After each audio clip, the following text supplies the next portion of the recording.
There we are, right. Okay, so tonight I'm with another old face, actually. A few days ago I did one with someone I used to know, and this is someone else. I'm with Stonebutt, who is someone who, in the past, there was a little bit of a thing between us. However, Stonebutt is a new person. I'm going to have a nice, pleasant chat tonight. How are you today? I'm doing pretty good. All things considered, I have, you know, uh, done a lot better than I have in the past. Oh man, I've done a lot of growing up in the last several years, just realizing all the shit that I've uh what was told when I was a right wing reactionary growing up. Just complete and utter horse shit. You know. Well, well, that's the main thing, right? Where you've grown, you've changed. I think for a Yes. little bit of context for those of you who might not know, where I used to be in the same sort of social space as Stonebutt, Yeah, and I found you out through this guy named S Man, who isn't on the internet much anymore from what I've seen. He pops up on occasion, but I remember I was like hosting a debate between you two, and I was like, "Who's his own guy?" Yeah. Unfortunately, I was a edgy, uh, mostly still right wing reactionary back then. I said a lot of things to Owen that I deeply regret. And, I've made a genuine effort in changing my language, changing how I think about things. Um, you know, all that sort of stuff. Uh, exactly I, right. Oh, I, sorry, go ahead. I genuinely can't think of a single right wing position that I held back then that I still hold today. I think the last thing I was holding on to was the lies around immigration. And I saw a debate where they pointed out the very thing I was looking for was not true. That immigrants take jobs. No, they don't actually, unless you're like a very very small minority of workers, which is like high school dropouts. They don't take your jobs, and if anything, immigrants help boost the economy, like we see in Springfield. You know, Yeah, they're too busy making that town money to be eating cats and dogs, I'm afraid. well, exactly right. Like that, they get so much flack from conservatives, but actually, immigrants are like propping up so much of the economy that it's taken for granted. Like it's the It, same. It's the same in the UK. Like we have loads of politicians who love to moan about immigrants, who love oh to my push for oh my nationalism every god, minute. how many European countries destroyed themselves just because a few thousand Syrians moved in? I'm like, oh my god, guys. Yeah, Exactly right. we Americans, we're supposed to be the racist ones, okay? We got the monopoly on that. This is cultural appropriation. See, this is with the original racists over in Europe, right? With the original Oh, founders of colonialism. So bro, yeah, sadly, all our politicians love to double down on the rhetoric that yeah, American ones drum up. yeah. Don't ask a European's opinion on the Romani. Oh, it's terrible. Oh Like God, I mean, like we in like the like straight up worse than what Republicans say about black people and Haitian immigrants. Like the worst thing that we say about them is like the median in Europe. it's that meme, right? It's like the one where it's like Europeans laughing at Americans, and then it's all like a smiley face person, and then Europeans talking about Romani people, and you get like a Hitler image because they're genuinely much of the same sentiment that we saw in the Holocaust with the Nazis, committing genocide against them, has basically been left intact for Oh yeah, many mainstream we European learned parties. nothing. We learned nothing from World War II. We learned jack fucking shit. Genocide bad. That the simplest fucking lesson you could possibly learn. We just didn't learn it. It's shocking, right? Like, well, I say we, like the mechanisms of power did not learn anything. The mainstream. I mean, not just them. We as a species, there's like tons of people in America just hooting and hollering, yeah, bomb them Gazans, bomb all those children, wipe them out, just because they're Muslim, I guess, and their skin tone is a little darker. Yeah, no, that's the thing, right? Like, there's so much inbuilt like fervent nationalism and warmongering and patriotism that manifests in, as you say, violence of unspeakable nature towards marginalized groups. Palestine's a real, such a historical, like long-standing issue as well, because as lots of people rightly point out, like for as much as Israel claims that all the devastation and bad things happened on a particular day, actually there's decades of historical injustice and oppression happening from the Israeli state towards Palestinians that seemingly a lot of Western governments were either complicit in or pretend didn't happen to be able to, justify funding Israeli bombs or Netanyahu's government bombing Palestinians. Oh yeah, you try to pin down a Zionist on what was going down in Israel, and they'll always move back, the timeline, the starting timeline to whenever Israel was, the last time it was victimized. You mentioned that, October 7th isn't when all this shit started. What about, the 2014 bomb fest and the Intifada? And this will just move the back timeline further back until we're all the way back to fucking Abraham. Like, oh, great. It's really frustrating. Go ahead. I didn't know I had to be an archaeologist to, disagree with genocide. I find it really frustrating too, because they, like, lots of people, like for instance, there's been a rise in anti-Semitic crimes, and it's like you think like, oh my goodness, that's terrible. And then you see that a lot of these institutions have like edited the definition they've used to include criticism. Like, essentially, if you critique people who use the Israeli flag or believe in Zionism, then that counts as an anti-Semitic attack, which I find really disgusting because it takes away from the legitimate, genuine anti-Semitism that lots of Nazis and far-right politicians genuinely use, like, right now. But secondly, it's not even the far-right politicians. You have liberal politicians who will just outright call you, a Hamas defender, a terrorist, a pro-genocide yourself. Exactly right. When you speak out about this, I mean, it's one of the reasons why I have it. I mean, it is the reason why I have a problem with voting for a Democrat again. I mean, October 6th, I was content with my vote for Joe Biden. Joe Biden measurably improved my living conditions. I work in manufacturing. I work with big, heavy sheets of steel, aluminum. I measurably, I felt all.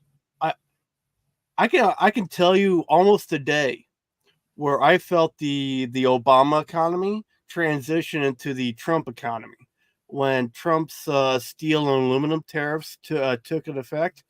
All of a sudden, my factory started cracking down the scrap rate because suddenly all the steel and all this aluminum, their prices, jacked up like 20%.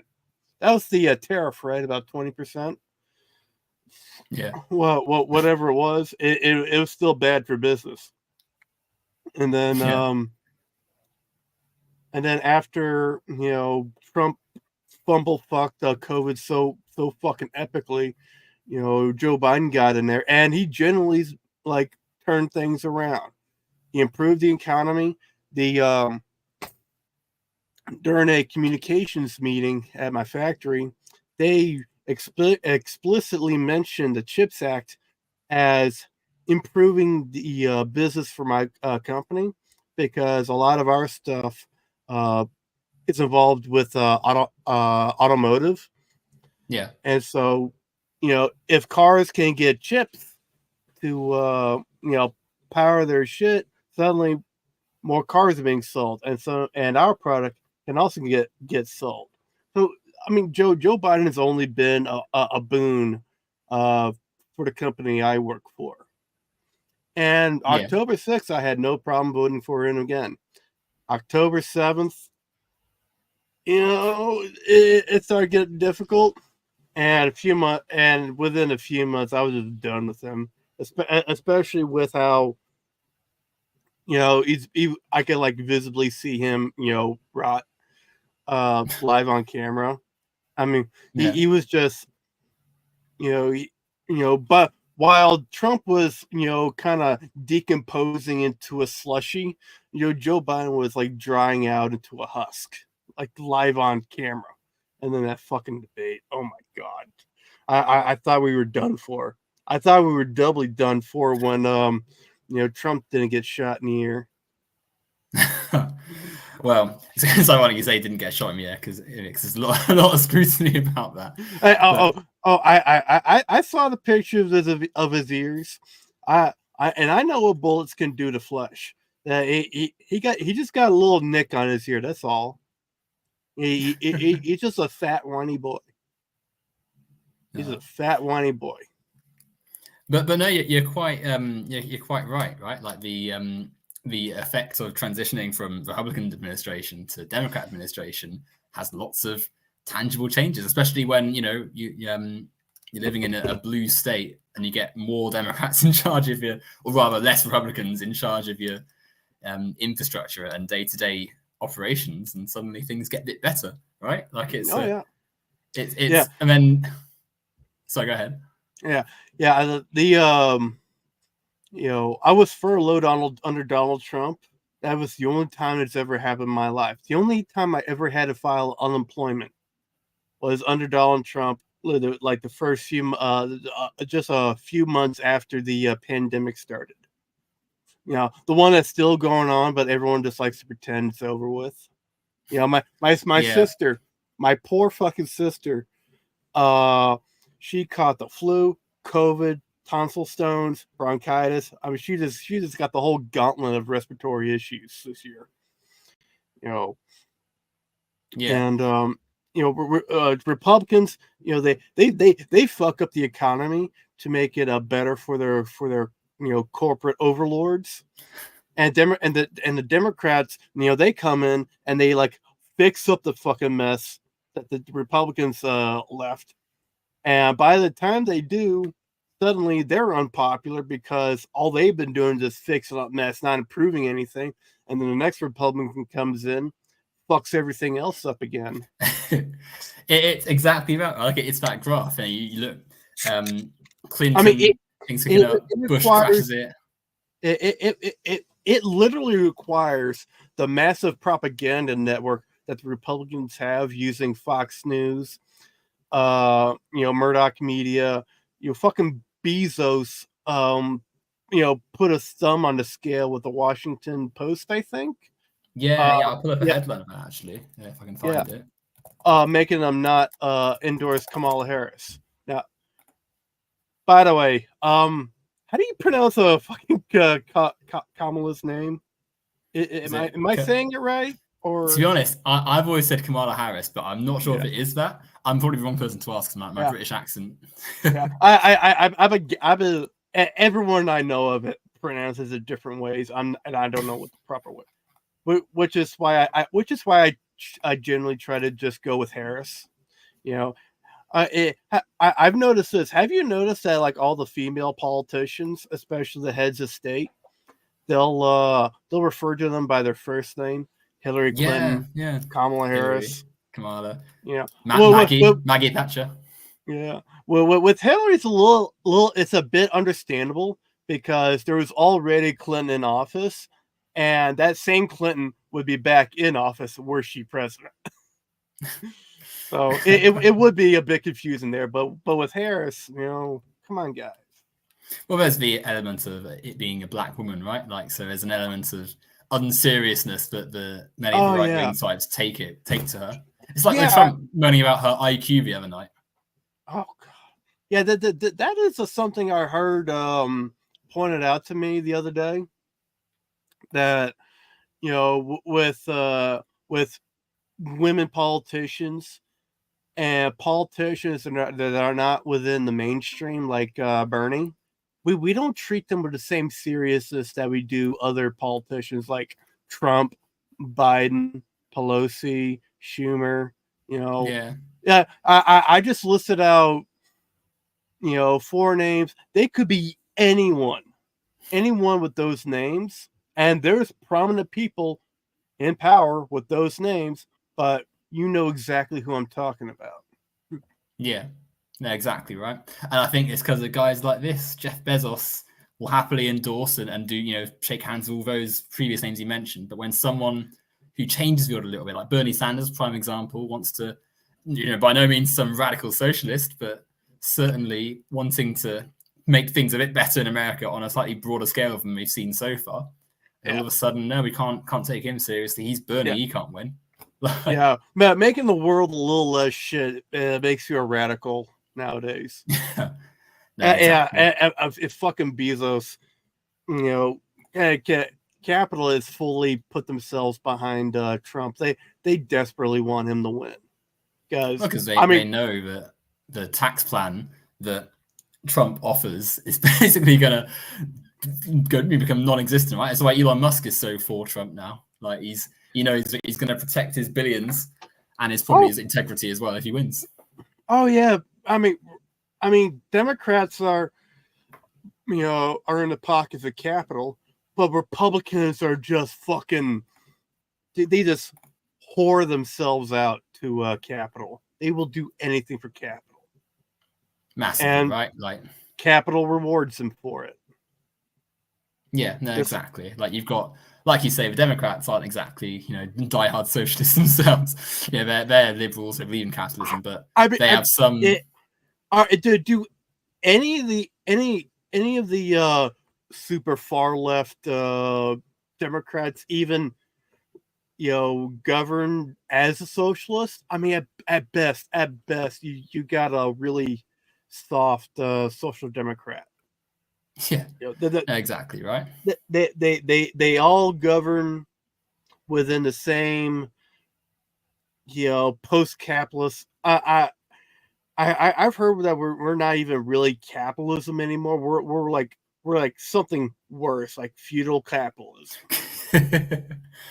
Well, exactly right. You've not, because you're so oligarchical and undemocratic that the liberal capitalist systems that Europe has don't even quite fit, right? But then I suppose as well, you might even argue that is the destination of capitalism. Once the capitalists make so much money that they then have such a sway over elections, media.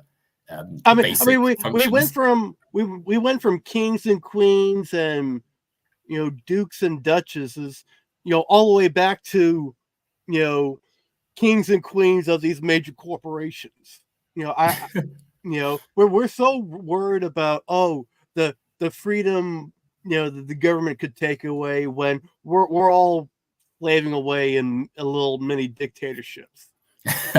Well, exactly right. And instead of dynasties of the crown, it's dynasties of the corporation. How many corporations? Which is itself the crown. I mean, if they wanted to, all this shit could be inherited. I mean, the fucking Waltons, they're combine them, they're probably the single richest family on the face of the planet. And they make it all off the backs of their workers and slavery elsewhere. Well, exactly right. So slavery never ended. It just changed form, and we outsourced it. Yeah, not only did it never end in terms of where the labor was, but even within America, the way 13th Amendment, no one should be punished with slavery as punishment for a crime, apart from in the case of involuntary servitude. As long as we make being black a crime,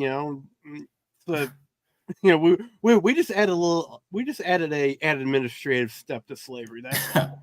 No, exactly. I mean, I find it's so telling, isn't it? The biggest prison population in the world, one of a prison system for profit. I mean, how many people do McDonald's and Walmart employ who are incarcerated? None of them can vote, and yet America calls itself a democracy, which I think that's one of the scary parts for me as well. Like this election coming up, you've got such like disdain for Trump and for Republicans, but the system is so poorly set up that even though there's this general lack of, even though most people do not want him to be president, they could very easily win it in a week's time, right? Like the electoral college, the gerrymandering, the fact that red states are more easily set up for them to win. Oh my There's God. so many things going for them. I love arguing the electoral college because it really shows you the intellectual capability of the person you're talking with. Because tell me if I'm crazy. Does one voter, one vote, is that radical? Is that absurd? Sacrilege.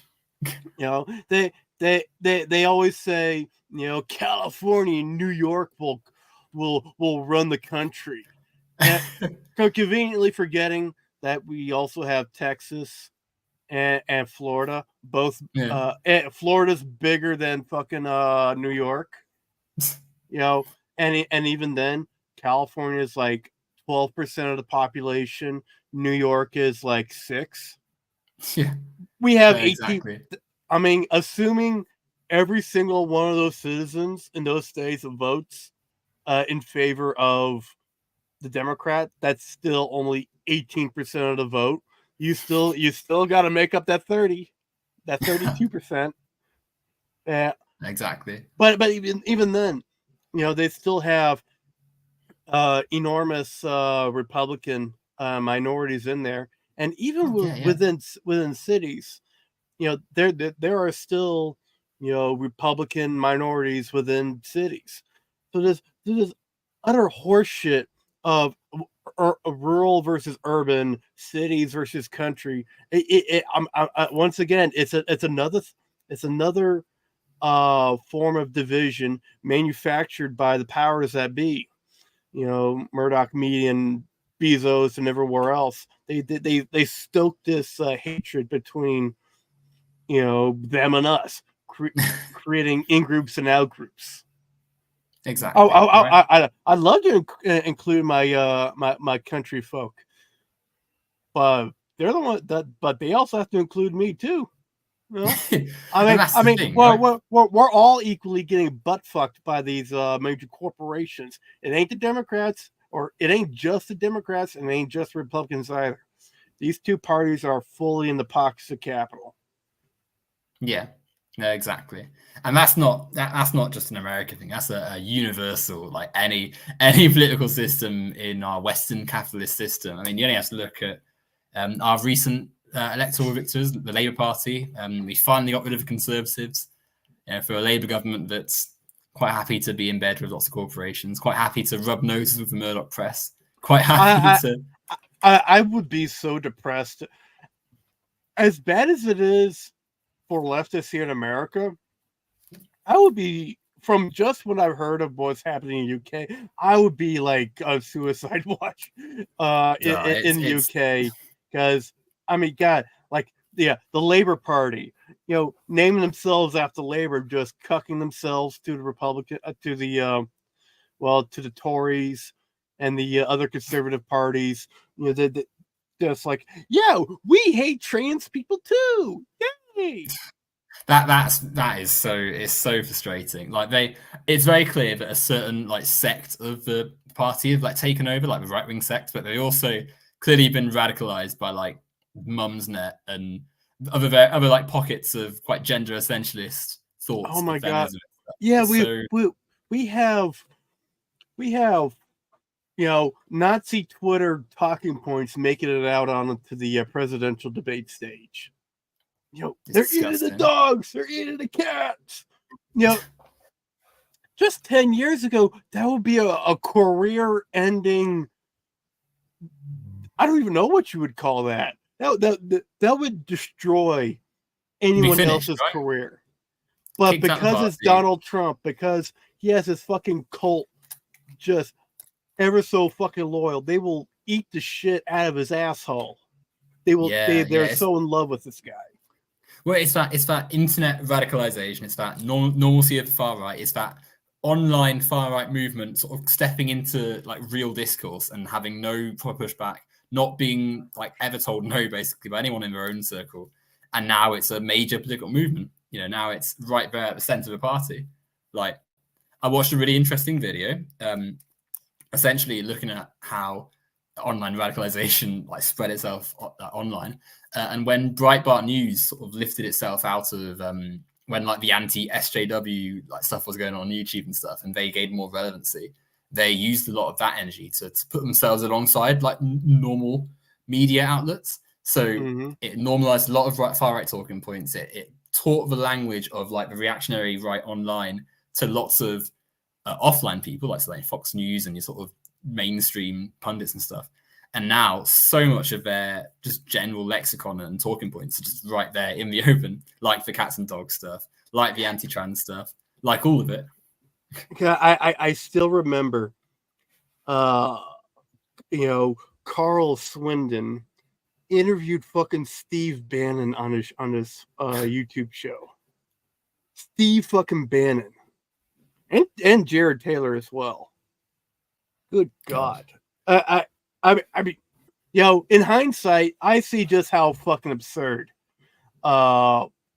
seeing that, just like it, like, how could I not have seen that? But it's because, back then I was in this, propaganda ecosystem where all my worst aspects were, told to me, no, those are good actually, or otherwise reinforced. I was just kept completely ignorant of what's really going on. Yeah. Growing up, I thought the worst I had to worry about were the feminazis. And, whoa, the left can't meme anymore, and they're coming for my jokes. When in reality, it's, I don't even know what to begin.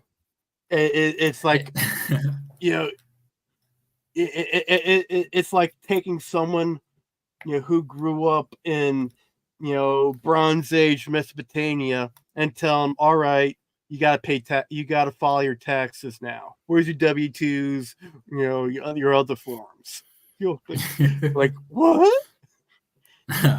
It's a really good point, though. I mean, that whole sort of process of taking, I mean, I suppose as well, lots of people in that era, YouTube's like the outlet, and they're watching like funny videos and stuff, and slowly like things start getting dragged further and further right. Like you say, coming from our jokes, going to end free speech.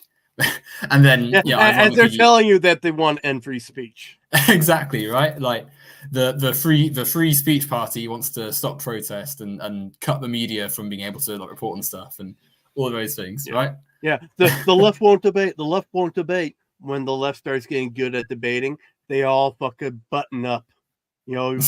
Ben Shapiro and Matt Walsh, they won't go on YouTube shows anymore. If they'll debate anyone, they'll only debate college kids. Oh, and they will. I will give them a point. They did debate Anna Kasparin. I wonder what she's doing these days. Oh, exactly right. And even those college kids, I always find it really ironic that like you had all those like cringe compilation channels where like it would be like a college kid with a dyed haircut, and they're saying like, oh, we should respect trans people, and then you get them the like Ben Shapiro type interrupting them, making a lot of verifiably wrong points, but because they say it quickly and snappily, it's like seen as a win for them. When in reality, like they were wrong then, and they're just even more wrong now. Oh God, I thought I was on this guy named Steve McRae's Twitter page, trolling a bit, and I saw him seal clapping this fucking video, this highly edited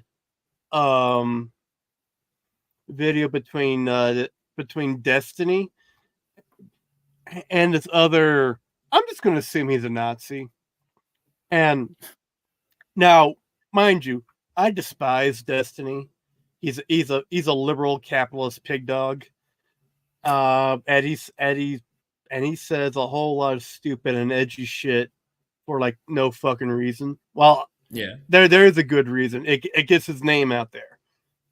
I still hate him, but Destiny it was just like coming up was just like debunking everything the Nazi guy says.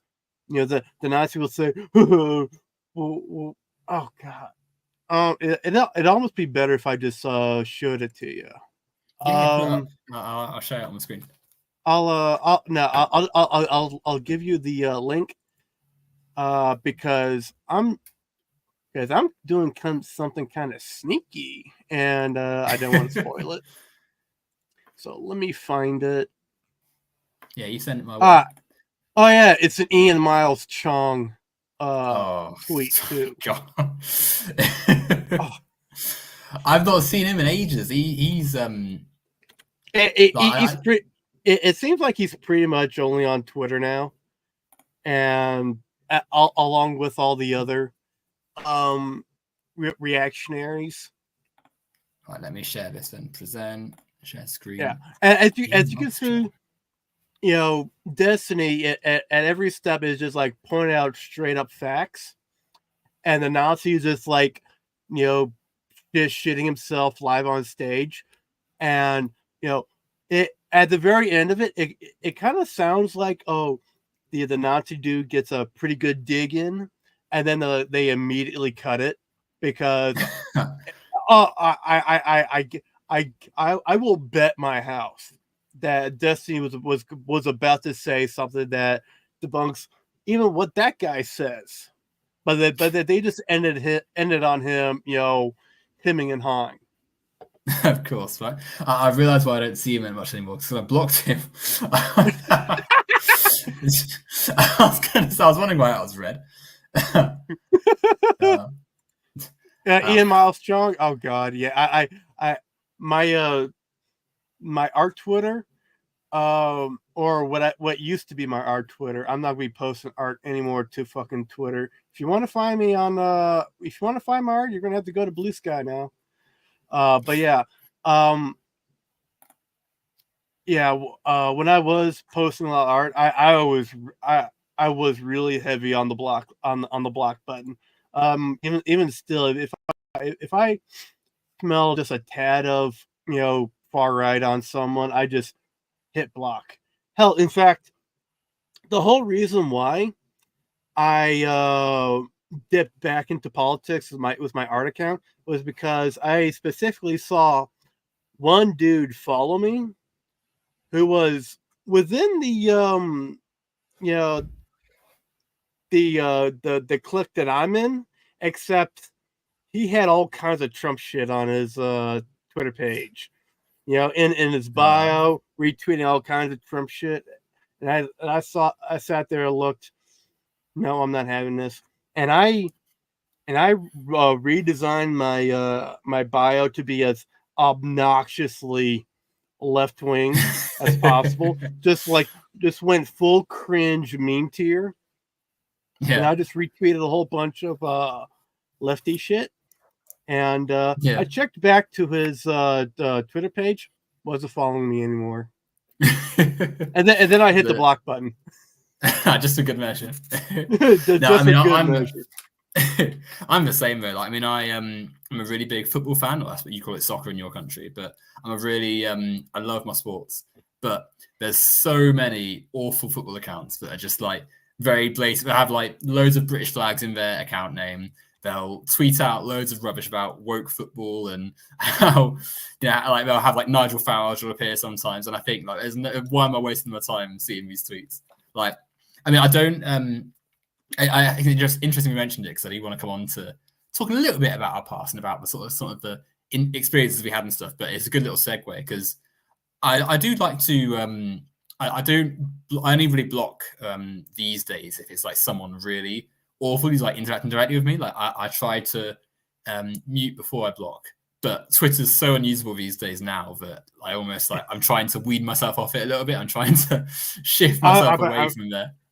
I mean, I've been trying to weed myself off of Twitter too. I mean, it kind of is internet crack cocaine, but it is. I mean, like crack cocaine, it's really fucking bad for you.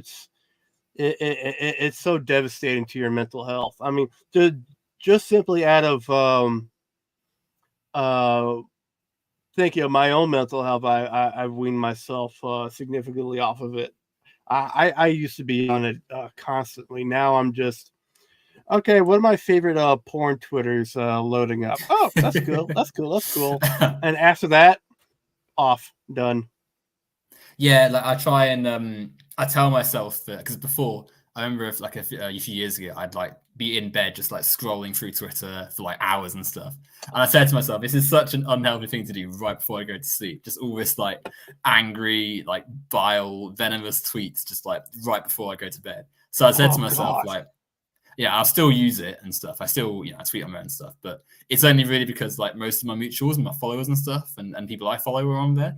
So I reckon when Blue Sky gets even more popular and more people have left, and like when other sites have taken off a little bit more, I reckon then sort of slowly take what's the saying? Take the Twitter account round the back of the shed. I feel. Yeah.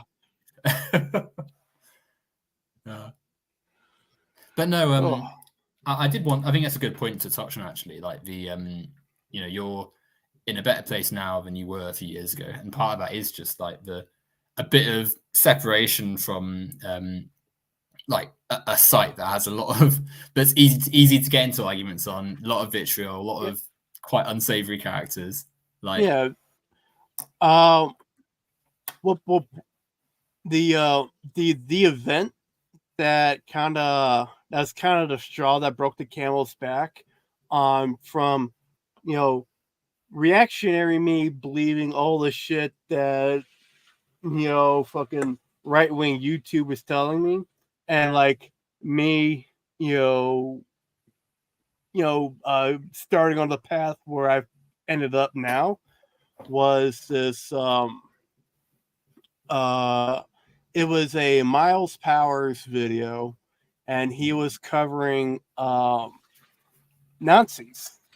I forget the exact video he was covering, the exact topic of it, but I saw like real legit footage of neo-Nazis even in Canada just marching with the Nazi flags and what really killed me, the Kek flag.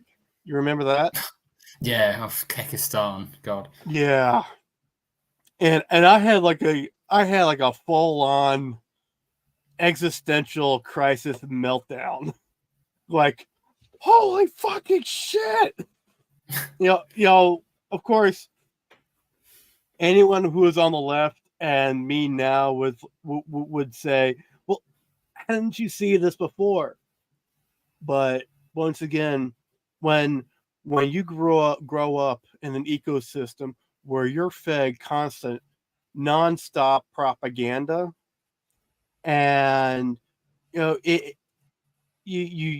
don't exercise the introspection to like, is this shit that I believe like actually true, or am I just buying bullshit? If you don't have that, you never think twice. You're never given the opportunity to think twice. You kind of train yourself into thinking, oh, if you doubt yourself, you're just you're just becoming like one of them. And that's kind of what's going on. That's kind of why Donald Trump is still so popular these days. Like any other politician at any other time, they'd be done for. They would have been done. They would have been done in by grabbing by the pussy comment, 12 fucking years ago. But because it's Donald Trump, and there is this I'm just gonna say it. This conspiracy to make sure that this is the guy that the left has to fight against. That it, I bet you there's a whole lot of people of power who would really rather have, someone like Jeb Bush or Ron DeSantis, any of the other boring fucking, they're still Nazis, but they're just your boring mainstream politician. Well, I think that's the thing, isn't it? Here we have this fucking clown that everyone else has to argue against. Well, I mean, it works. Well, exactly, right? Even he's got such a cult of personality around him. He's the guy. He's literally the Messiah. They're calling him. They're selling Bibles with his name, and like it's such a fixation with him. And you hit the nail on the head there. Like the other options are also awful, but boring and dull, and have really embarrassing, like bad to like manifest support for them because they're just poor politicians. Like DeSantis is a charisma vacuum. His management of Florida's been embarrassing. Like, but also he's just not compelling in the same way Trump is. So there's none of the, like, when Trump's on stage sort of stammering on, like, it's awful. But there's some, like, if you're in, even when you're looking onto it, like, there's something about it which, like, is compelling and obviously disgusting, where there's something there which, like, hooks your attention. I mean, he was in show business for most of his life. Right. He's a TV guy. He knows how to work a crowd, and I have a hunch that if he had the choice, he would never become president. He would have made sure that he lost that primary, because I remember back then all he wanted to do was get more publicity for his fucking show, and then he started winning, and he kept on winning. And he just kept on winning, because I mean he worked the crowd. He was really good at it, and he was awful. Most Americans saw right through him the first time around. It was just we had the second most unpopular, reviled presidential candidate in history to run against him. Well, exactly, right. It's a lot of factors went into that moment to sort of help Trump, because you can imagine a different, if it was Bernie Sanders v. Trump, and can you imagine? Oh, Bernie would have wiped the fucking floor with Donald Trump. God. If only we saved Harambe, we could have gotten the Trump v. Bernie debate, and Trump would have lost in a landslide. Well, they were the last normal days, weren't they? When Pokemon Go was everywhere and everyone was sort of like, it's interesting for me because 2016 is when I left school to go to university for the first time. And so for me, 2016, obviously in the UK, that was the year we had Brexit. And of course, politics was still very much happening then. But in terms of like my political awakening of sorts, like that, before 2016 felt like the last time that things weren't political, which is partly just me being a kid, right? Like when you're like at school, you don't have the same, you're aware of it. Like I grew up in quite mum was a nurse. So there's always like knowledge of like what's going on in the world and stuff, but it never really hits you until you're a little bit older. And so for me, 18, I was in Manchester, Trump wins the election. And it's like, wow, this is a major moment. And then since then, it's like the lid's off. You just got open fascists running around. You got Nazis basically running for office. You've got them threatening to end democracy quite openly, and just it being one of the options on the ballot box. It's terrifying. Yeah, maintain the same shitty status quo, or Holocaust too. Which one am I going to choose? And like that's like an actual a choice some people are considering. It's terrifying. And I think what sticks out in my mind, I remember at the time people saying, like when Trump went, "Oh, well, we're going to get some good memes from this. We'll get some nice laughs, and then it will just be over." I mean, we did for a while. I laughed pretty hard each time Trump got impeached and indicted and everything. And It was like 100 times, right? I laughed real hard every time Trump smacked around the other Republican empty suits on stage. But God, I'm not laughing now. No. It's I think when the actual real world cost of having people like Trump and all the like openly fascist Republicans around him who are basically going to be writing the laws, because that's the other thing. Like, for as awful as Trump is, he's just the visible sort of face of it. There's all the guys like JD Vance in the background, like writing end abortion, end contraception, end state education, like, you know, Oh, who I believe Trump is fully just a distraction. He is he is not the problem. He is not the cause. He is not he is only a symptom of the problem. He is only a pawn of the capital interest that's pushing America right into fascism. I mean, yeah, JD Vance. That dude's a full on Hitlerite. I have no doubt that if well, I'm not gonna say if, when Trump croaks in office, I know for damn sure we're gonna have Hitler 2 when JD takes power, or yeah. He's a gross individual, and I can't believe that they actually picked him outright as VP and not just someone like lurking in the cabinet, because he's quite just unappealing and Well, I mean, unpleasant. I mean, if you think about it, he is kind of the choice that makes sense. If you're the if you're capital, you want someone that you can trust to be on your side. I mean, you're not Yeah. going to trust anyone that Trump wants. No, you want your guy in, and JD is fully the whore of capital. Well, indeed, no? And the fact that, like, that Elon's now appearing at Trump rallies doing his embarrassing little X jump for Twitter, or X now. Oh Like, God! I if I did that in public, I would die of cringe. I do not know. I do not know how Elon can go to sleep every night without eating a fucking bullet. Genuinely, he's so like everything he does, turns to shit. Everything he does just fucking fails. I mean, so does Trump, but at least God.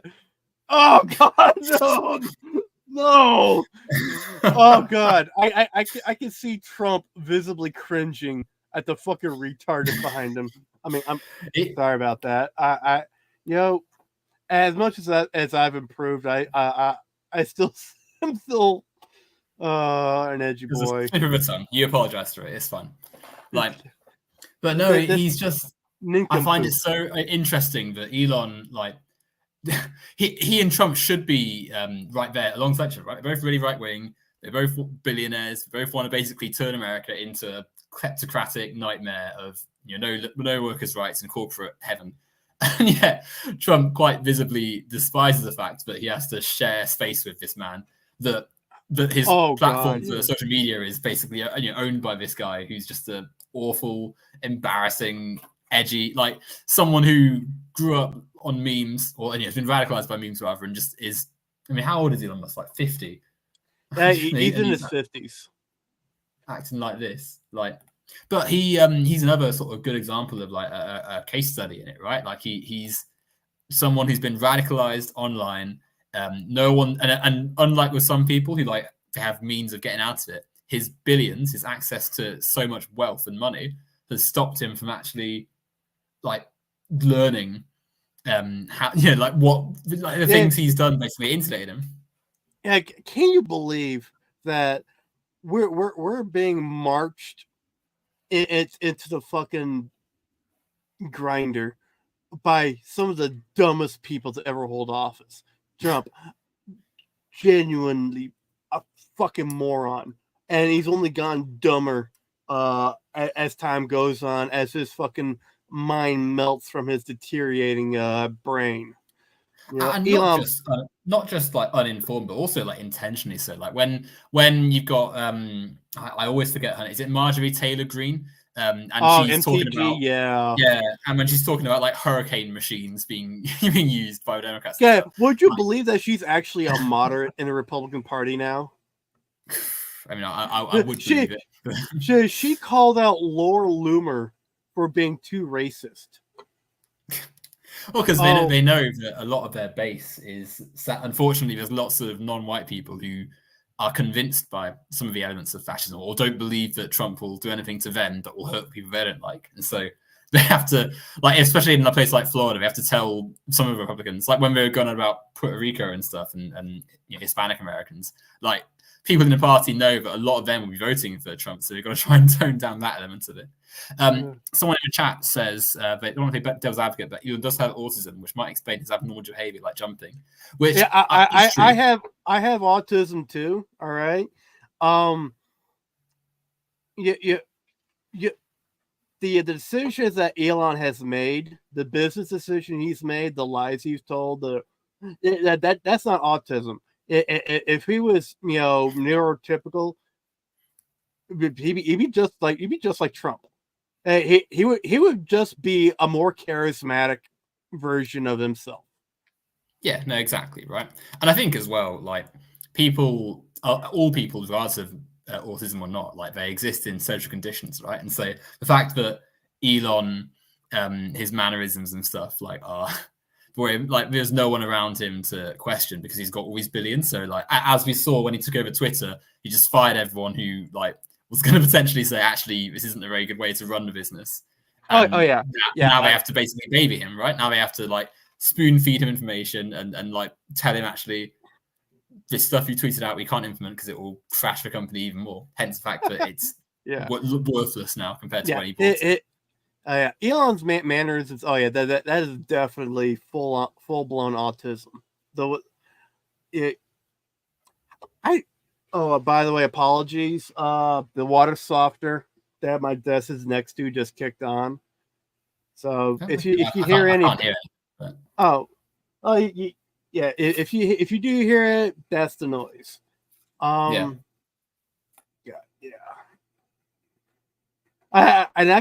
can remember just like a few short years ago, like God, not even 4 years ago. This guy was loved by nearly everybody.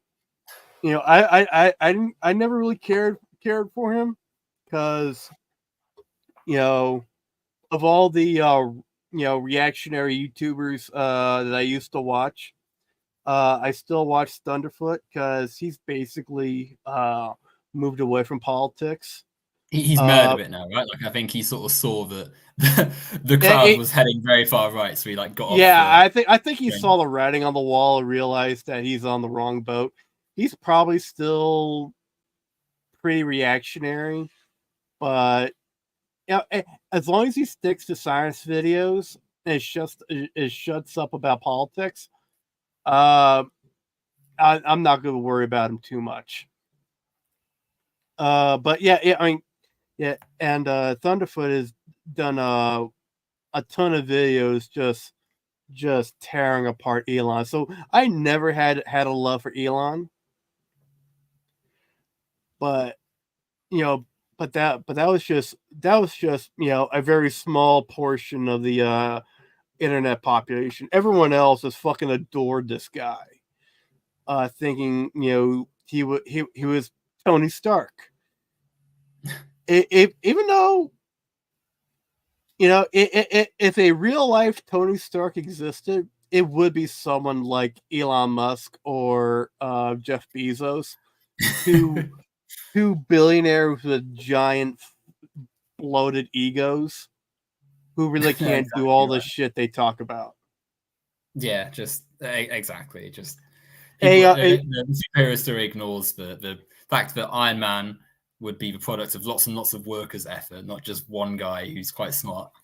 You know, a pretty interesting idea for a show would be like, you know, Iron Man's PR team you have a you come up with a new character that's just a combination of Iron Man and Batman, and you have an Elon Musk type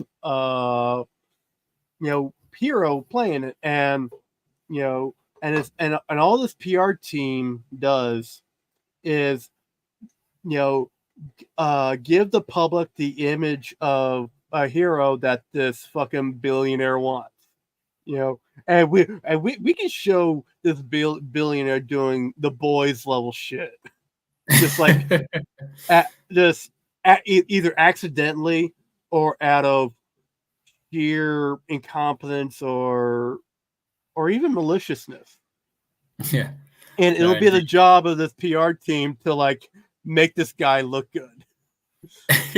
Well, get writing it, I reckon. Yeah, if you get a few years, and then hopefully if Elon's like somehow been shunted out of public view, then we can get the ball rolling.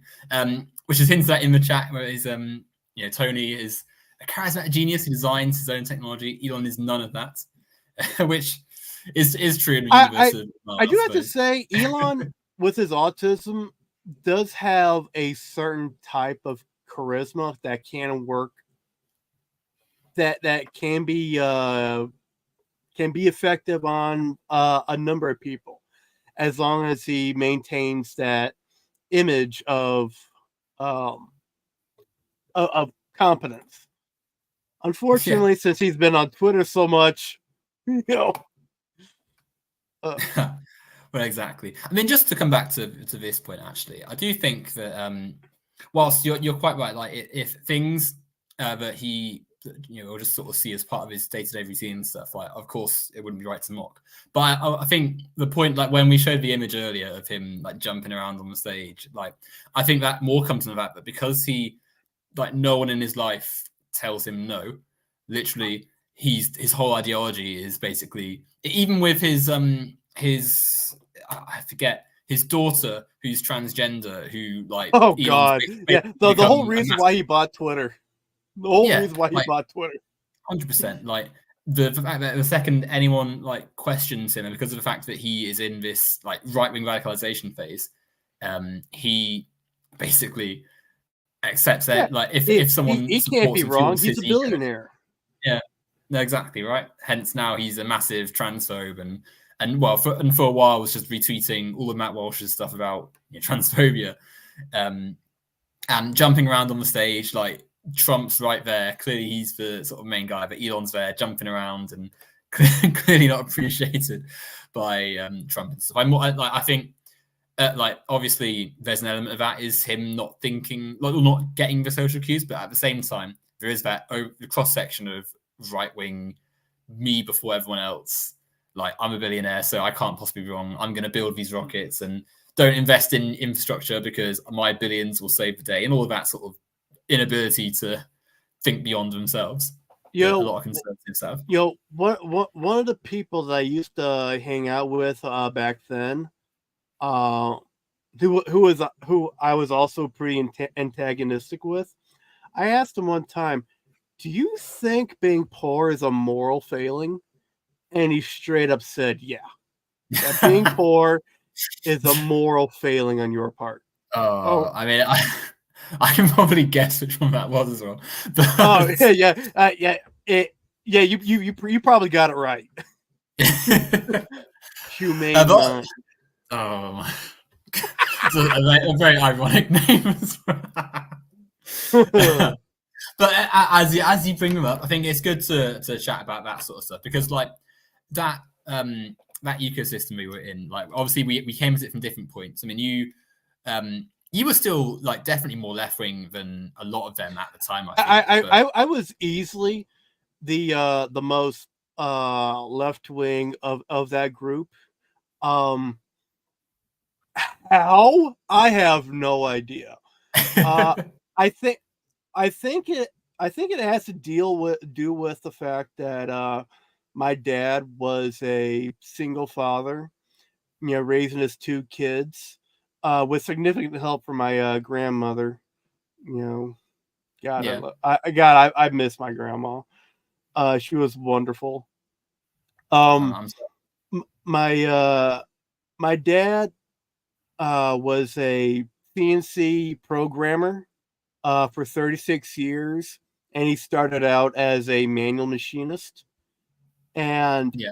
you know, watching him and and seeing what he had to deal with instilled in me and an appreciation and you know but I mean basically I learned to value labor, labor rights, worker rights. um um uh those lessons I still I mean, those lessons I took from my dad working, I still uh they still shape my my current ideology. And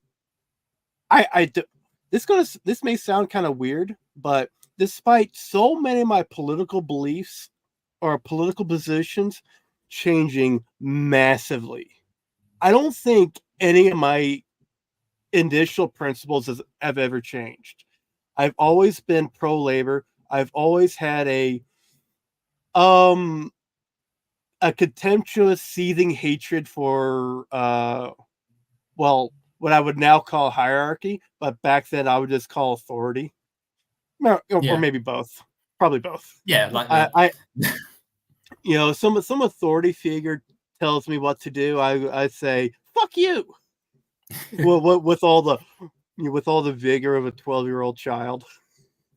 But I mean, but even back then, I was always defiant, always fiercely independent, and I think those inclinations I had kind of made sure I never, I danced around the alt right pipeline, but I never like dove all the way in. Yeah, like you There, had enough like in your character and in your like personal beliefs in your own life that kept you from fully embracing like the diving into like yeah. fascism light So and then ultimately fascism, right? I do want to make this clear.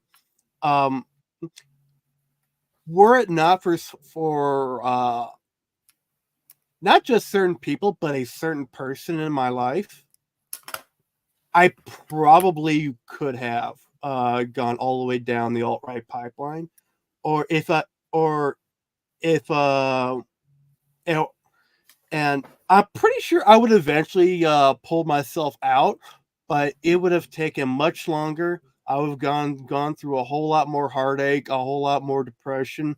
I would be an all around more miserable person if it weren't for this person who kept me from, diving all the way in. Because, you know, you know, they were also kind of where I was, except in certain aspects. In the more important aspects, they were to the left of me, and me and them, we were very close friends. We were actually dating for a while. Uh, Yeah, but they kind of kept me from you know diving into the madness that is the far right. yeah. And And we can all be and very grateful for that person. and I think a lot of liberals and a lot of leftists too need to recognize that you know not all reactionaries are inherently bad people. They have been just fed a toxic mixture of propaganda and put through extreme uh, unnecessary hardship. Uh, if you're poor in America, you're basically fucked. It, Yeah, you know, people need to exercise a lot more empathy, um, especially towards those uh, on the right and even far right. If they express like a willingness to exercise a bit of introspection and doubt in their current beliefs, like, please help them, nurture them. You know, don't like slave away. Ruin your life trying to pull these guys. They're all right. They have to make they have to take the steps themselves, but given the resources, point to where they can find a shit that can pop the bubble that they're in, and let them that'll let them like realize what's really gone. As long as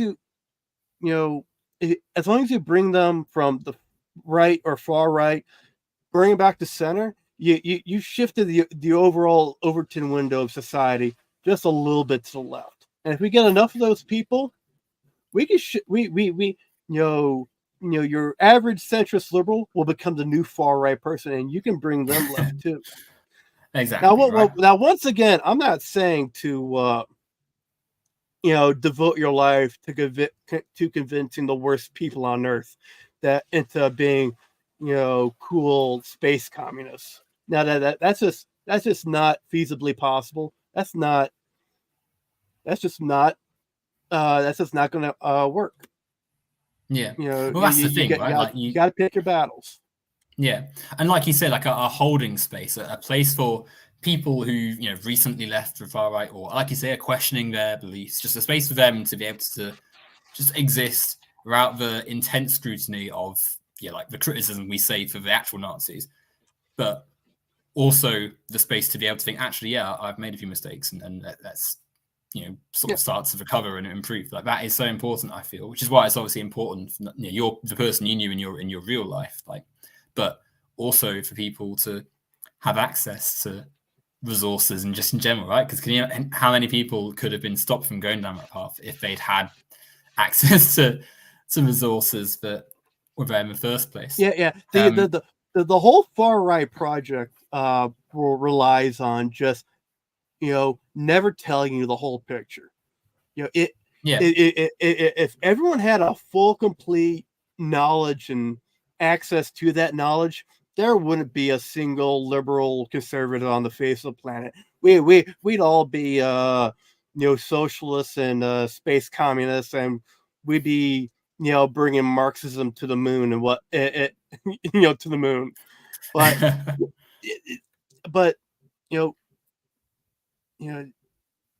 that's why the right and far right, they have to rely on misinformation, disinformation. Fox News, they rail against the mainstream media, as they are literally the largest cable news channel on the face of the planet, and it's not even close. Yeah, certainly the best funded as well. And it goes back to that thing, like there's not actually, like fascism doesn't require everyone to believe in fascism. It just requires enough people to let it go by, and enough, obviously, fascists in the right place at the right time to be able to bring it about.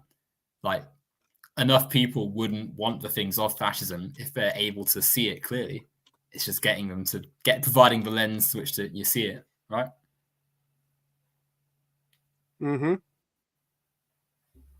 I see some random geeks in chat. Some random geek, legend.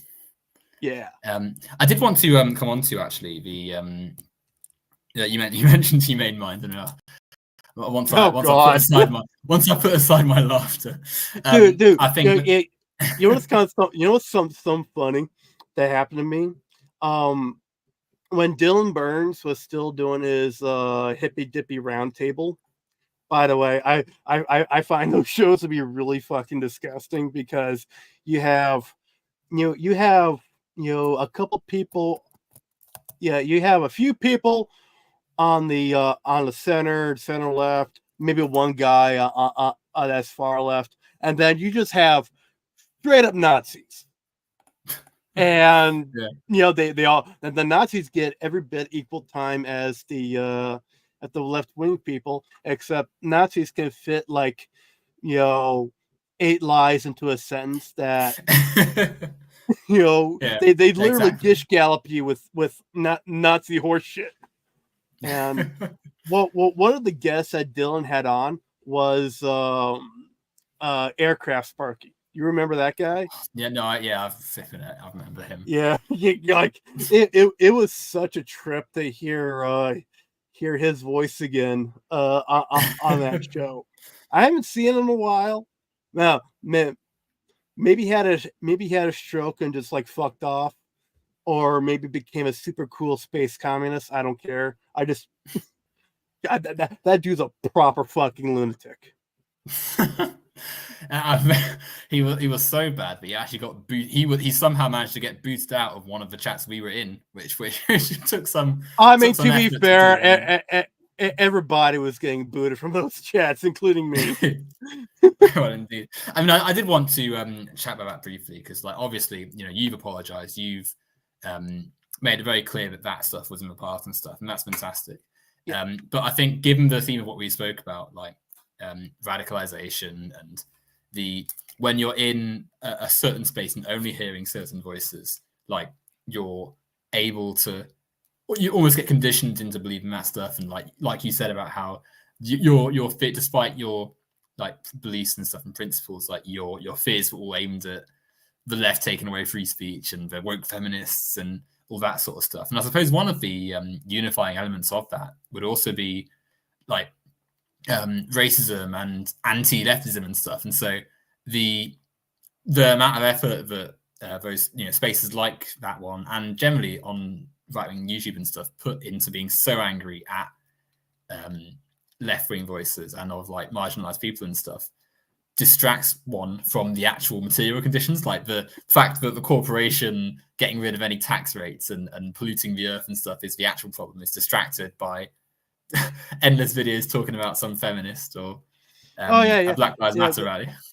Yeah, the people will like harp on this trans person went into a Target bathroom. Oh my god! As they're working at a company that just like docked his pay because the CEO there wanted to buy a third yacht. Exactly. And I think the group we were in, like, obviously Humane was a bit older than everyone else. Humane was basically the lolcow of the group.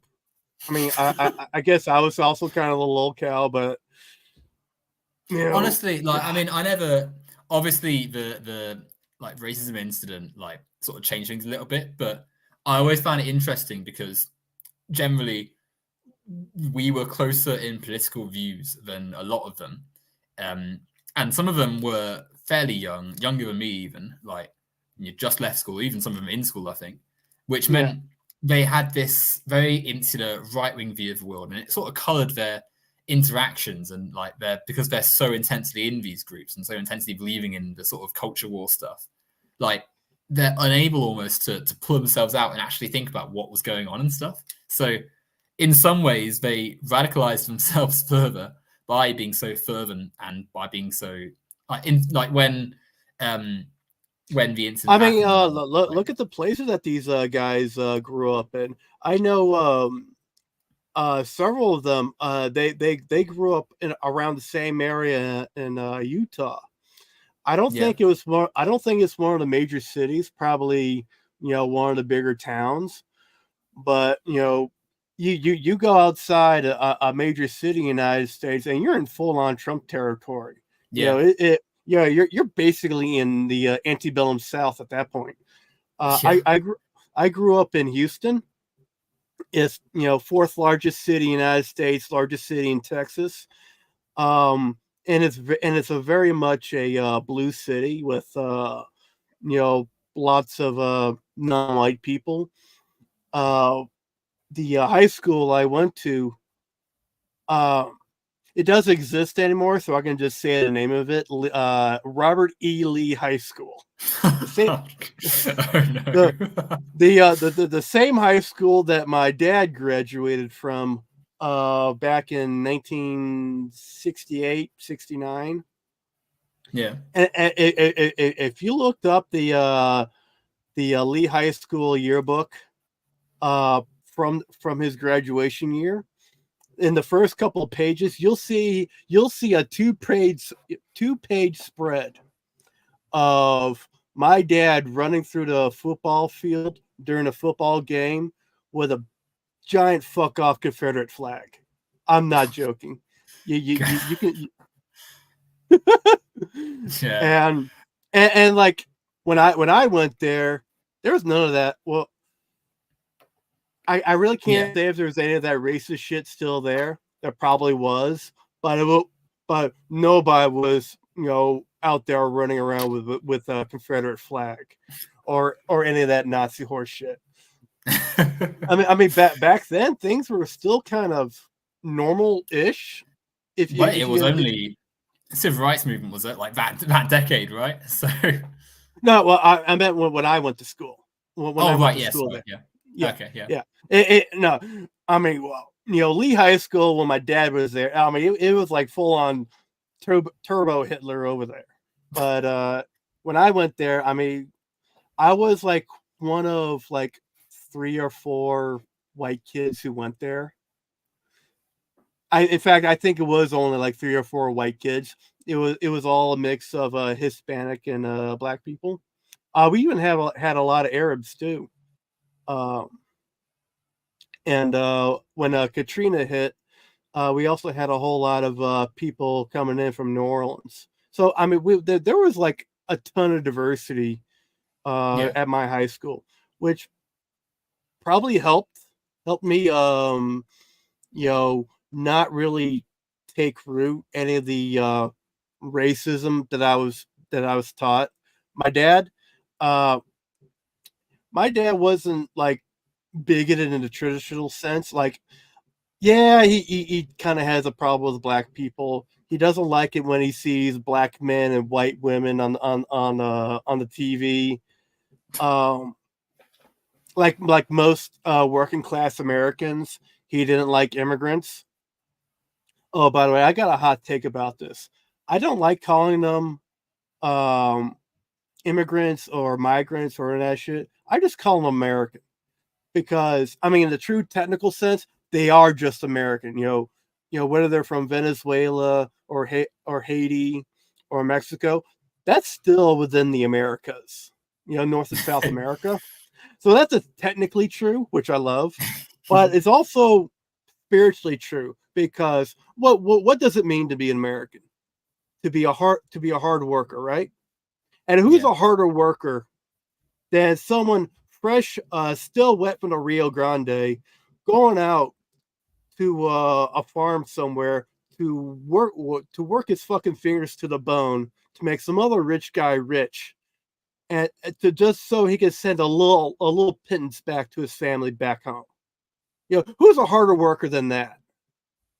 Yeah, no, exactly. I will always have more in common with that guy than some rich fucking billionaire piece of shit Jeffrey Epstein pedophile from New York. Well, exactly, right? Like, you couldn't have said it about myself. Like, ultimately, who cares where someone's from when we're all being exploited by the scumbags at the top. Yeah. No matter where you are, we're all getting butt fucked by capital. Yeah, no, exactly. But yeah, you were saying like your school, your dad didn't like immigrants. Oh yeah. But the real bigotry that my dad had was being really, really hateful of Muslims. Just really fucking hateful of Muslims. Because, he was there when he saw the towers fell. I mean, I watched him. I watched him fall during the divorce that my parents had. I still remember exactly where I was. I was in the living room in the foster home that I was temporarily in, just a few short days before I was flown back to Houston. Our grandmother greeted us at the airport and took us down to Houston. and my dad would have like entire chapters of the Quran memorized, and he would just Wow. go, he would have all these little factoids and shit about how bad Muslims are. He had a lot of Robert Spencer books. I'm sure you know who that guy is. Yeah. Um, and Gosh. I mean, it was because of that that I was like really unsettled on the Israel-Palestine issue, even like well into like when I fully left the right. I was still uncertain about that position. I just took the position of I really don't like it when children get bombed to death. I still maintain that position, and you know, and after seeing what Israel's fucking doing, I'm like, it's time to do away with the state. It's like delete it, start over. Muslims, Jews, you guys have to get along together now. Yeah, Yeah. and if you don't like it, tough. We're the United States of America. We have a bigger cock than you do. You exist at our pleasure. All right, you do what we say. And God, I wish Joe Biden would have done that, because I mean that is just fucking true. The United States, with a flick of a switch, we can just decide to end life on Earth as we know it. Yeah. With a push of a button, we can do that. But no, it was infuriating that, as you say, right, on the very first day, he could have been like, Netanyahu, you're like, what are you doing? Enough of that. And they would have had to, because what they're going to do if US pulls the plug? I mean, honestly, they would freak the fuck out for a while, but once the bullets and the bombs dry up, I mean, they're gonna have to turn to someone. They're gonna turn to Russia. They're gonna turn to China, and I really doubt America would tolerate that for any period of time, even with Biden constantly cucking himself out to Netanyahu at every opportunity. Indeed, right? Yeah. And I also really despise the fact that literally any criticism of Israel just gets like, so you support Hamas, don't you? It's full on 9/11 war on terror horseshit, but instead of rooting and hollering behind America to kill Saddam Hussein in Iraq, we're hooting and hollering Israel to blow the shit out of children. Nearly 17,000 children in Palestine. It's awful, like genuinely. Like when they had that, I saw like a newspaper spread of like all the children, all the people under the age of 1 who had been killed. Like, and it was genuinely so. Yeah, just like sits with you, right? Like it's just a thing you can't shake from your mind.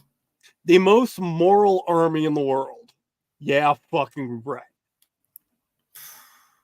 And I've talked to liberals about the about this issue, and every single one of them just constantly comes up with post hoc rationalizations of bombing children. They'll say war is hell. They have to defeat Hamas. They have to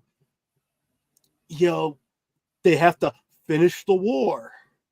I mean, I one time I asked a dude if eliminating Hamas required the killing of every single man, woman, and child in Gaza, should we still do it? And he wouldn't answer. He refused to answer. Gosh, it's quite. Geek, it does highlight. Hey, Geek. October 7th is like actually 7 9/11s. All right, yeah, get that right. It's like 7 9/11s. You got to get the conversion rate right. God, I can't believe fucking Biden said that on Biden said that. Holy shit, that was a talking point for a while. Yeah, it's terrible, isn't it? I mean, I think that, like you said, like you touched on, that ingrained sort of anti-Muslim, which by extension anti-Arabic, anti-Middle East, anti really just non-white people. I mean, Because it's just full a lot on of them can't tell. dehumanizing. Yeah, One of the most fucked with groups on the planet. I mean, you know, with the world, well, the Europe had its turn, fucking Africa and every hole it had, and now it's the Middle East turn. well, indeed, right? Every People often single forget too.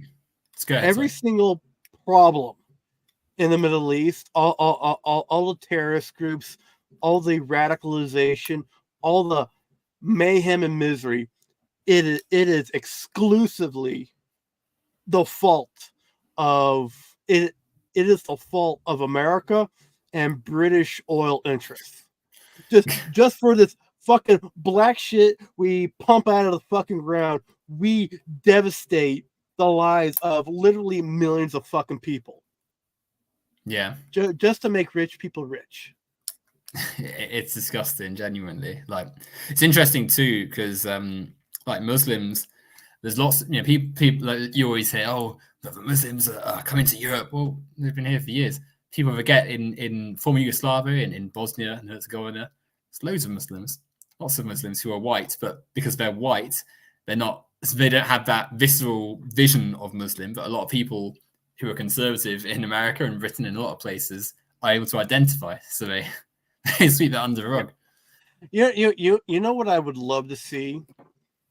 There is one specific video I would love to see someone do a takedown of, and it's have you heard of Dr. Bill Warner?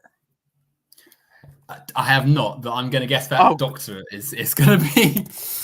It's a completely misleading doctorate too. His real name is actually Bill French. He calls him. He runs political Islam, and I'm looking at this now. Oh dear. He has a doctorate in, I think it's either communications or civil engineering. Yeah. He basically he has no applicable doctorate or college degree in what he's talking about, but he still calls himself doctor. Yeah. This motherfucker. PhD in physics and maths. Yeah. 82, 83. I hope you die soon. No. God. No academic background in religious studies, of course. Oh yeah, he's horrible. Yeah, well, he's just skiing through this. Yeah, well, what's his PhDs actual, in physics and maths? Yeah. Absolutely no connection towards studying Islam or the history of, but it still calls himself a doctor. He did a video at least 10 years ago now called the 1400 year he had some catchy title to it, but I have not seen anyone do a Sean style takedown or H Bomber Guy style takedown of this fucking dude or of this fucking video. And this was probably one of the most formative videos that kind of reinforced my anti-Muslim bigotry. Yeah. Well, there's loads of them, aren't there? Like, who sort of ride under the wave of like the big names or the biggest names, rather, but who still can be really damaging for beliefs. I imagine a lot of the group that we were in probably also had similar sort of entry points like this, right? Where they watch Oh, some they videos. would probably call Bill Warner a fucking moderate. So some of those people, Aircraft Sparky, Humane Mind, or God, Don the Pleb. Oh my God, that guy. Don the Pleb is like, you combine Aircraft Sparky and Humane Mind, and you make him like a total bitch. That's Don the Pleb. Was he in our group? I don't. He was for a while. He was for a while, but he had me blocked, and I was buddies with a S-Man, and if you wanted, and if you want to be in S-Man's group, you kind of had to let me be in there too. Otherwise, I mean, you're gonna have multiple chats, and that's unmanageable. But yeah, this Don, God, this Don guy. I almost had the chance of talking to him once. I'm like, oh, hey Don, how's it going? And he like noticed I was there, like, oh shit, and he left. So Wow. So mind you, these Nazis, they're evil, they want to kill you. They're everything bad, but they're also massive fucking pussies. They can't they don't know how to deal with a leftist who won't back down, who won't compromise, who will do all the things that they will do, except we're honest about it. Well, we view honesty as a virtue, not as a hindrance for them. Yeah, no, exactly. And I think that nicely brings us to like the sort of crux of part of our like part of why I say splintered, like when all that sort of fallout happened and stuff. It's because you have so many of that sort of person, like really right wing, really vitriolic. I wasn't a popular figure in the group for that reason. yeah. You were like our Thanos, like the Antichrist, right? Like some figure of intense scrutiny and hatred and stuff. And so when the incident happened and stuff, even though you were probably closer politically to me. I do kind of want to point out how like all the far right groups and cliques, they fall apart after a while. They fall apart pretty fucking quick, actually. All these groups are that are based on hate, based on being anti something. That's why the atheist YouTube, it fell apart nearly immediately because, if you're against something, what are you actually for? Because, Right. both the Nazi and I have a problem with bankers, but I will come out with the leftist solution, and the Nazi will say, okay, to solve the bankers, we got to kill all the Jews. What? Exactly, right? Like hatred and anger on they're motivated. They don't hold things together. They'll bind you really nice and tight for a while, but it won't hold you together forever. You need love and compassion and solidarity to hold you together for the long term. Exactly. And that's why I suppose, when it's not too surprising to me that when, the sort of split with myself and some of the left-leaning people in that group happened, after a while, it all sort of split off a little bit. It pitted out. I mean, it was just like drama scandal after drama scandal within that little group. I still remember that there was that one girl in there who faked a shooting. Like, actually, yes, no, I remember that. Yeah, she faked a shooting.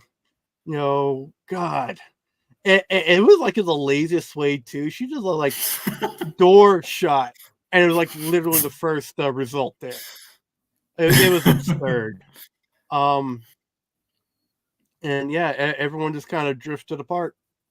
But the current groups I hang out with, they're going strong.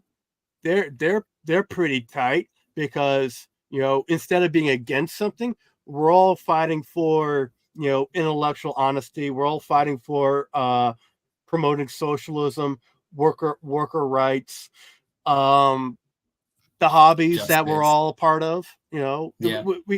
We're actually together because we're for something, not against. Yeah. No, If exactly. you're against Exactly. something, that tells you fucking nothing. In fact, that's exactly how these far right people infiltrate these groups. Because Yeah. if you're against something, they can turn that animosity against the people that they want to be against. Exactly. You hit the nail on the head, right? Like if you're angry already going in, you're just a big ship waiting to be steered the direction that certain parties want you to point, right? Yeah, and all this constant anger and vitriol, it's exhausting.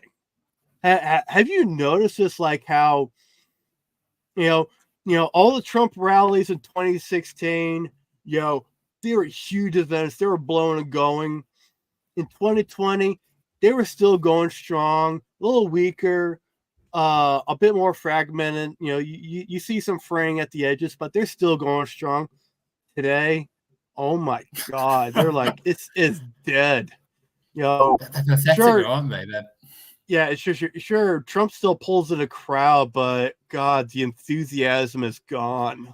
Well, I've seen some rallies where they'll just have Trump just standing there listening to like his favorite, playlist of music, and yeah, he'll just be just dancing kind of around. he'd be putzing around like oh my God, it's like really depressing over there.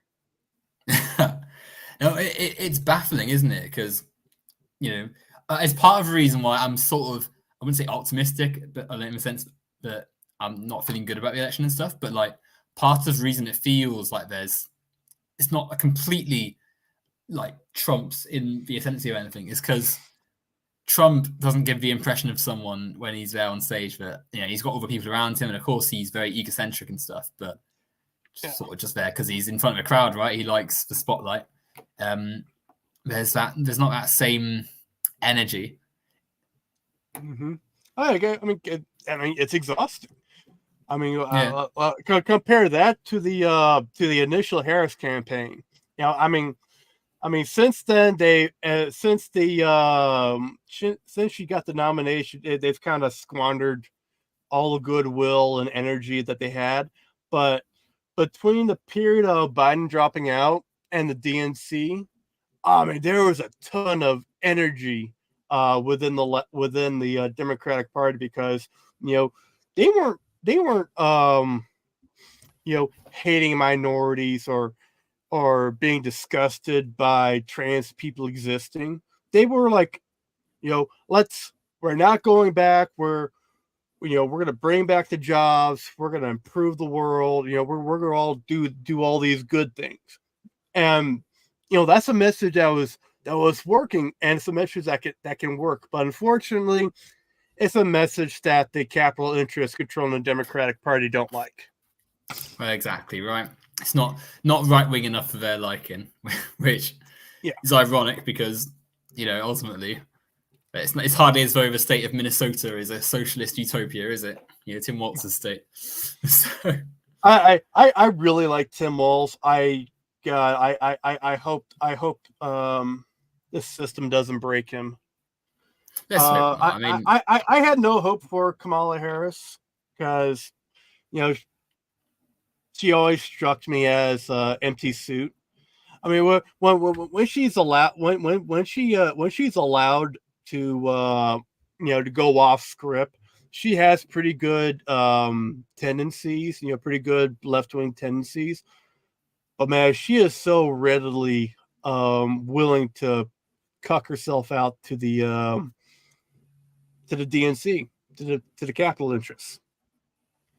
I think that's the issue with the presidency, right? Like it's such a, at this point, America's such a moneyed corporate country that it's hard to get anywhere in that system without being dogs down I mean, you can't get anywhere without at least not money. not in any national office without being in the pocket of some billionaire. It's sobering thing, eh? America is just a race between which pack of billionaires do you want running the world?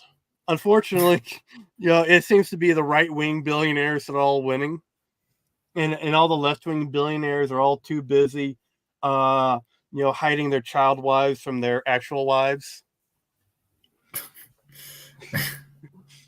I mean the right-wing billionaires are also doing that too, but they have the benefit of not giving a shit.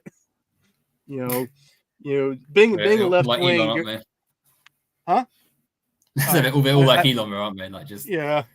Being on the left means you actually care a little bit, somewhat, about morals and integrity and ethics. So that's why you'll never have a left-wing billionaire really take over shit. Yeah, exactly.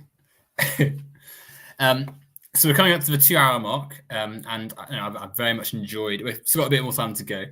My my StreamYard account is free, as I'm not a moneyed interest, so I've only got a certain number of hours per month on these accounts. So we still got a bit of time to chat, but just to let you know that we're sort of coming towards the conclusion of sorts. However, what I have to do is against some points. It has been very interesting. Perhaps after the election, perhaps I'll have to see what's happened to the US. Depending on the results of the election, I might be calling from a new location. Well, I mean, Illinois is a very decent state. The whole country. If I was still living in Texas, or God forbid, Florida, or any other fire engine red states, I would have already packed my bags and I'd be like moving. But since I'm in Illinois, I'm kind of protected for a while. Things have to get really bad for things to get bad for me. Yeah, I mean, it'd be late stage Trump dictatorship before they start like ripping out all the all the protections that they plan to. But yeah. But no, I mean, it's really 1 week to go. As of tomorrow, a week tomorrow will be the election day itself. Like it's been worrying just for me because, like, whilst obviously being in Britain, it's not directly influencing us, but at the same time, America's such a power, and it's such a we've got plenty of our own like far right activists in this country. I mean, Nigel Farage, Tommy Robinson. The reason it will be so devastating for America to go Nazi is because despite all the hype and the propaganda about Nazi Germany was a fucking second-rate power at best. They just had so many initial victories because the rest of the world was putting their heads in the sand. They weren't really thinking war could happen. I mean, fucking Hitler took over, Czechoslovakia, the Sudetenland, Poland, before anyone like really started getting their shit into gear, and they just kind of stampeded over France, and the old entrenched French military just couldn't adapt fast enough.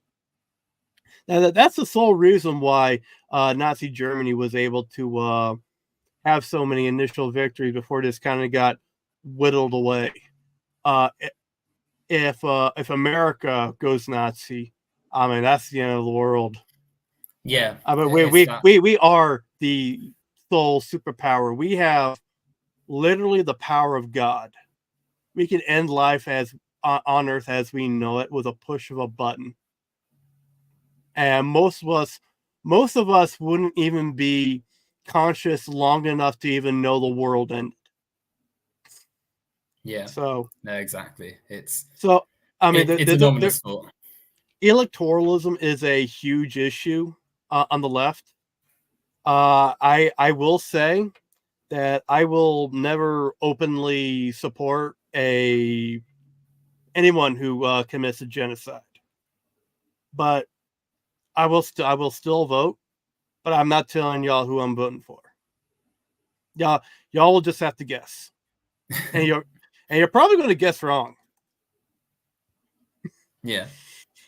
No, I mean, I think I'm like, for me, and I said this in a stream recently, like the act of voting is one that doesn't equal supporting the system. It's just engaging in the same way that when I use this computer that I'm doing this stream.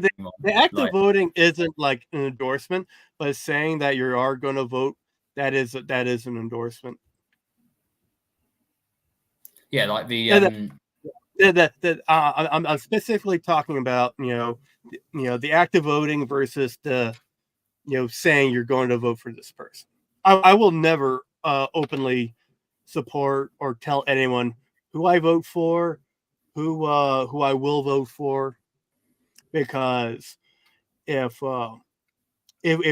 we give these people the impression that they have our vote on lockdown, they're going to treat us like they're going to treat us like a solid blue state, completely ignore us, and they're going to pay the price that Hillary Clinton did when she just ignored several solid blue states and just lost her ass. Won the popular vote, did it from the right states. Yeah, got to make sure there's always that pressure for any. Yeah, make the Democrats think they're losing, so that you make them pivot left. Yeah, exactly. And as Geek says in the chat, right? Like, got to try and power on through. And I mean, Geek, it depending on where you live, your vote won't amount to dog shit. I mean, if you live in a solid blue state or a solid red state, I mean, your vote will virtually not matter at all. The only people's votes who matters are the ones who live in the hotly contested swing states. I was told that the Electoral College is supposed to bring the power back to the small states, give them all a voice, but all it's done is give a different set of states the voice. Which isn't to say, I mean, the college's origin as a means of preserving slave owning states' power in the government back in the day. But it's incredible just how so many aspects of our lives has been not just affected, but like steered completely fucked for the sole benefit of a handful of rich white folk, who just hate black people. Yeah, 100%. Like, it is staggering. Very interesting to study, which I'm doing now at the moment at my university, but still pretty bleak to actually live through.